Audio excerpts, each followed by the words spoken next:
இரக்க ஆண்டவரின் அன்பு பக்தர்களே, மன சமாதானமின்றி தவிக்கிறேன் என்று வருத்தப்படுகிறீர்களா? இதோ இரக்க ஆண்டவரின் வாக்கு உங்களுக்காக. யோவான் நற்செய்தி 14வது அதிகாரம் 27வது வசனத்தில் இவ்வாறு கூறுகிறார்: என் சமாதானத்தை உங்களுக்கு கொடுக்கிறேன், உலகம் கொடுப்பது போல் நான் கொடுக்கவில்லை. உங்கள் இதயம் கலங்காதிருப்பதாக, அச்சம் கொள்ளாதிருப்பதாக என்று நம்பிக்கை ஊட்டுகின்றார். இயேசு வழங்கும் சமாதானம் உலகம் தருவது போல தற்காலிகமான அமைதி அல்ல.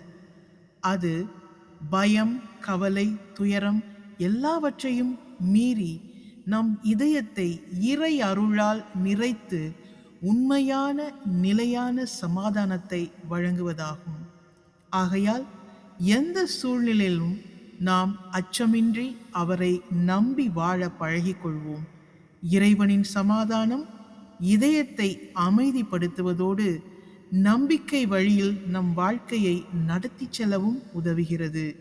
ஆகவே இறைவனின் சமாதானத்தை இன்றே பெற்றுக்கொள்ளுங்கள். ஆமேன். இரக்கம் போற்றி.